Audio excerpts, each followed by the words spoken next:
Very good morning to all my legal viewers. बहुत important judgment, Radhe Shyamlal versus Sandhya, 18 March 2024। Supreme court ने इस case की judgement के through अपने प्रिंसिपल्स, अपने गाइडलाइंस बहुत ही क्लियरली क्लैरिफाई किए, जिसमें सुप्रीम कोर्ट ने बहुत ही क्लियरली बताया कि कब आप 12 साल से यदि एक प्रॉपर्टी पर लगातार रहते हैं आप मालिक बन सकते हैं और किन कंडीशंस में आप किसी प्रॉपर्टी के मालिक नहीं बन सकते। केस के फैक्ट्स डिस्कस करने से पहले हम एडवर्स पोजीशन, प्रतिकूल कब्जा के प्रिंसिपल्स को डिस्कस कर लेते हैं, जो केस को डिस्कस करने से पहले समझना बहुत जरूरी है। शांतिपूर्ण कब्जा। कब्जा शांतिपूर्ण होना चाहिए और जबरदस्ती से प्राप्त नहीं किया जाना चाहिए। मालिक द्वारा कार्रवाई न करना, यह साबित किया जाना चाहिए कि वास्तविक मालिक ने इसके बारे में जानकारी होने के बावजूद कब्जे के खिलाफ कोई कार्रवाई नहीं की। यह साबित किया जाना चाहिए कि मालिक को कब्जे के बारे में जानकारी थी। कब्जे की तिथि एडवर्स पोजेशन के लिए तिथि महत्वपूर्ण है।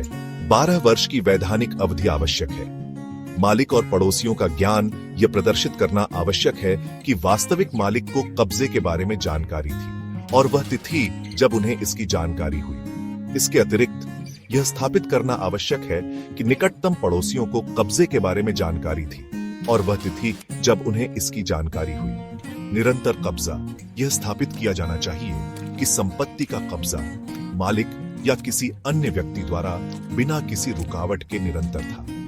एक्सेप्शंस, अपवाद, यह भी प्रदर्शित करना आवश्यक है कि प्रतिकूल कब्जे के नियम के एक्सेप्शंस अपवादों में से कोई भी मामले में लागू नहीं होता है।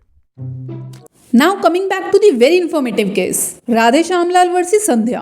ये केस 17 नवंबर 1995 को दायर किया गया था। केस दायर करने वाली पार्टी इसमें 45 ईयर्स से अपनी प्रॉपर्टी पर कॉन्टिन्यूस कब्जा होने का दावा करती है। पार्टी ने अपने केस में कहा कि हम 45 ईयर्स से ओपन, अनइंटरप्टेड और कॉन्टिन्यूस पोजीशन में हैं। पार्टी एक बहुत ही इंपॉर्टेंट दावा करती है। पार्टी ने कहा कि उन्होंने अपने पिता और परिवार के अन्य सदस्यों के साथ एडवर्स पोजीशन के माध्यम से संपत्ति पर अपना अधिकार सिद्ध कर लिया है। He stated कि एक्चुअल ओनर की डेथ 1947 में हो गई थी। पार्टी ने अपना पोजीशन प्रूव करने के लिए डॉक्यूमेंट्स एंड एविडेंस का सहारा भी लिया। रिस्पोंडेंट ने प्लेंटिफ्स को बेदखल करने के लिए और ट्रेसपास करने की धमकी दी थी, इसलिए ये प्रूव करने के लिए ये केस फाइल किया गया था कि एडवर्स पोजीशन के माध्यम से प्लेंटिफ्स प्रॉपर्टी के ओनर बन गए हैं। दोनों पक्षों को सुनने के बाद हाई कोर्ट्स ने बहुत ही इंपॉर्टेंट और आई ओपनर फाइंडिंग्स दी। हाई कोर्ट की फाइंडिंग्स में जो सबसे इंपॉर्टेंट बात सामने आई कि प्लेंटिफ्स ये साबित नहीं कर पाए कि वो प्रतिकूल कब्जे, एडवर्स पोजीशन में किस विशेष तिथि से रहते हैं। प्लेंटिफ्स की एडवर्स पोजीशन किस डेट से स्टार्ट हुई थी। एडवर्स पोजीशन के केस में विशेष तिथि का पता होना सबसे इंपॉर्टेंट है। Trial court and high court ने माना कि प्लेंटिफ्स अपने प्रतिकूल कब्जे की दलील को साबित करने में विफल रहे हैं। सेकेंडली, रिस्पोंडेंट्स के पास 1995 से पहले के water bill,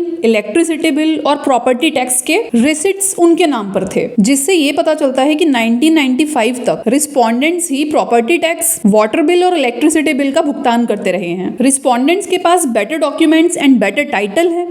next very important point, high court ने नोटिस किया कि प्लेंटिफ्स जिस प्रॉपर्टी के लिए दावा कर रहे हैं, इतने लंबे समय से जब वो उसी प्रॉपर्टी पर रहते थे, उसी प्रॉपर्टी की इतनी खराब अवस्था होने के बाद भी प्लेंटिफ्स ने प्रॉपर्टी को ठीक कराने के लिए कोई कदम नहीं उठाया। कोई मरम्मत, किसी भी तरीके का रख रखाव प्लेंटिफ्स की तरफ से नहीं देखा गया। प्रॉपर्टी की मरम्मत के लिए, ठीक करने के लिए कोई कदम नहीं उठाया गया है। प्लेंटिफ्स की साइड से sewage tax and water bills कई वर्षों से पे नहीं किए गए हैं, जिनका भुगतान समय पर होना बहुत जरूरी था। इन्हीं फाइंडिंग्स के बिहाफ पर ऑर्डर रिस्पोंडेंट्स के फेवर में चला जाता है। इस केस को सुनने के बाद इस केस की अंडरस्टैंडिंग और क्रक्स दोनों के बारे में आपके माइंड में क्वेश्चन मार्क जरूर आ रहा होगा। वेरी क्विकली हम इस केस के क्रक्स को डिस्कस करते हैं।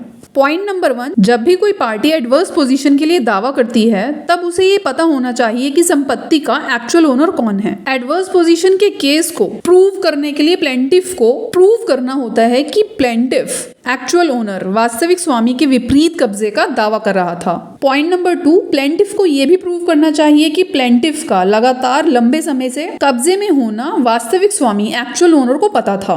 पॉइंट नंबर 3, प्लेंटिफ को प्रूव करना होता है कि वो adverse position means actual date of the staying in property, किस विशेष तिथि से संपत्ति पर कब्जा हुआ है ये बताना होगा, साथ ही प्रूव भी करना होगा। नेक्स्ट पॉइंट, प्लेंटिफ को ये प्रूव करना होगा कि जिस प्रॉपर्टी पर केस किया गया है उस प्रॉपर्टी पर उनका कब्जा ओपन एंड अनइंटरप्टेड मींस खुला और अप्रभावित था। जजमेंट के साथ ही कोर्ट ने important requirements adverse position case के लिए क्लैरिफाई की, जिनका क्लैरिफाई होना आपके लिए बहुत इंपॉर्टेंट होगा, जिससे कि आप भी एडवर्स पोजीशन के केस में यदि प्लेंटिफ हैं या फिर रिस्पोंडेंट हैं, दोनों के लिए ही इस केस को समझने के लिए बेटर अंडरस्टैंडिंग मिल सके।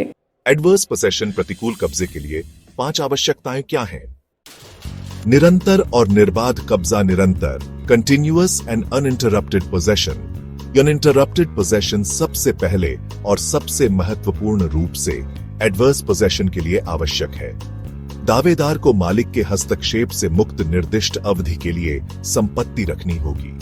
सरकारी संपत्ति के लिए यह 30 साल है, जबकि निजी भूमि के लिए एडवर्स पोजेशन कानून के अनुसार लगातार 12 साल तक कब्जा रहना चाहिए।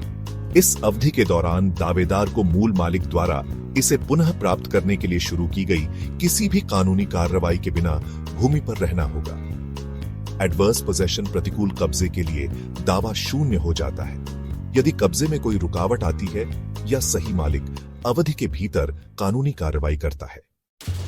एडवर्स पोसेशन प्रतिकूल कब्जा सीमा अधिनियम के अनुसार कब्जा मूल मालिक के अधिकारों के लिए प्रतिकूल या नकारात्मक होना चाहिए। इसलिए दावेदार का स्वामित्व वास्तविक मालिक के हितों के खिलाफ और उनकी स्वीकृति के बिना है। कब्जा मूल मालिक के साथ मैत्रीपूर्ण या पट्टे या व्यवस्था पर आधारित नहीं होना चाहिए। दावेदार को मूल रूप से संपत्ति को अपना मानना होगा और उनके कार्यों से यह पता चलना चाहिए कि वे वैध स्वामी के अधिकारों के विरुद्ध स्थायी रूप से उस पर कब्जा करने और उसे नियंत्रित करने का इरादा रखते हैं। अनन्य कब्जा या एक्सक्लूसिव पोजेशन। एडवर्स पोजेशन के लिए भी दावेदार को भूमि पर अनन्य रूप से कब्जा करने की आवश्यकता होती है। इसलिए संपत्ति दावेदार के अनन्य नियंत्रण में होनी चाहिए और मूल स्वामी या उस पर अधिकार रखने वालों के साथ साझा नहीं की जानी चाहिए। भूमि की बाढ़ लगाना, संपत्ति कर का भुगतान करना या संपत्ति का रखरखाव जैसे कार्य अनन्य स्वामित्व दिखाने में मदद करते हैं। स्पष्ट और उल्लेखनीय कब्जा या clear and notable possession. Adverse possession के कानून के अनुसार संपत्ति खुली और जानी पहचानी होनी चाहिए। इसीलिए मूल स्वामी को इसे स्पष्ट रूप से देखने में सक्षम होना चाहिए। दावेदार गुप्त रूप से या बिना सूचना के संपत्ति पर कब्जा नहीं कर सकता।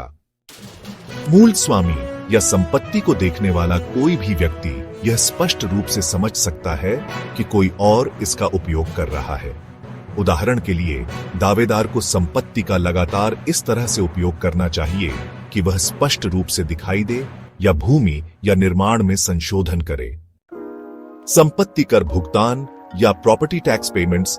कभी कभी दावेदार को यह भी दिखाना पड़ सकता है कि उन्होंने भूमि को अपना मानने की इच्छा दिखाने के लिए संपत्ति कर का भुगतान किया है।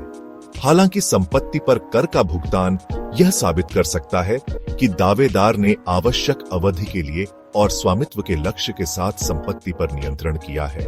यह सभी सरकारों में एक आवश्यकता नहीं है। हाई कोर्ट के अकॉर्डिंग इन पॉइंट्स को प्रूव करने के बाद ही आप किसी प्रॉपर्टी के मालिक बन सकते हैं।